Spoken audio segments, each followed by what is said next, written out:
What's up guys? Welcome back again sa ating YouTube channel. Ayan.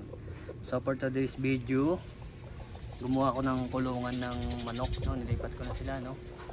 So yung dating kulungan nila nandito. So nilipat ko na, inalis ko na. Ilagay ko na siya dito sa may likod. So dahil yung asawa ko nakahanap ng paluchina na kahoy, so 20 daw ang isa niyan. Dalawa yung binili, 40 yan. So ginawa natin kulungan ng mga white legger natin.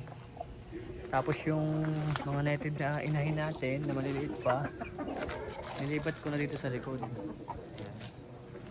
So ayan. Dito ko sila nilagay sa likod. At itong likod, meron tong saging. Ayan. So may mga bunga yung ating saging. Tatlong bunga yan. Isa. Sa kabila, pakita ko lang sa inyo, no? Ayan. So ayan, may tatlong bunga yan.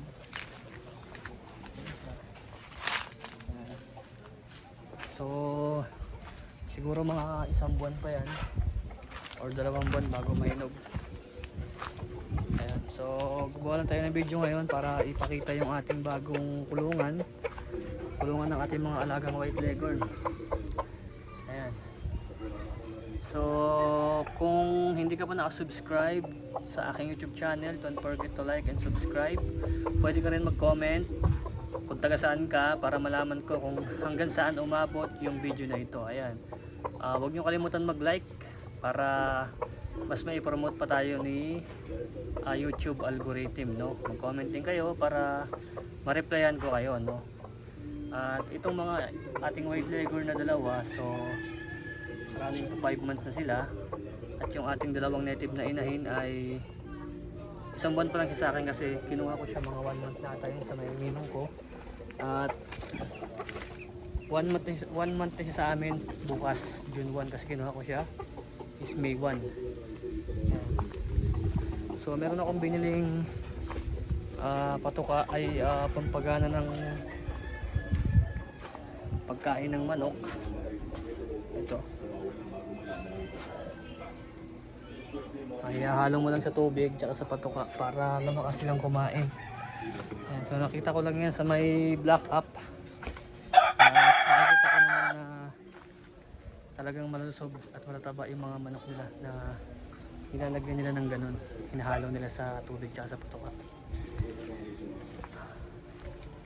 So ang purpose natin sa vlog na ito ay maipakita yung pag-breed natin ng inahin na native tapos white leghorn na manok, no?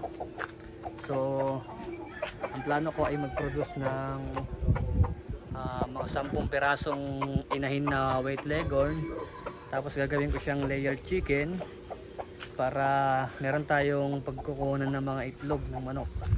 Tapos siguro magbe-breed din tayo mga dalawang inahin na i-breed natin para tuloy-tuloy yung kanyang pagdami, no? At kung hindi na mangitlog yung mga dating inahin, kakatayin na, tapos panibagong inahin ulit, no?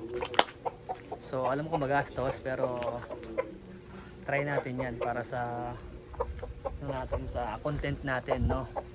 Ayan, ulitin ko lang ulit, kung hindi ka pa nakasubscribe sa aking YouTube channel, don't forget to like and subscribe. Huwag kalimutan mag-comment para malaman ko. Comment kung taga saan ka para malaman ko kung saan umabot yung video na ito. So yun lang guys, maraming salamat at magkita-kita tayo sa ating susunod na video. God bless everyone.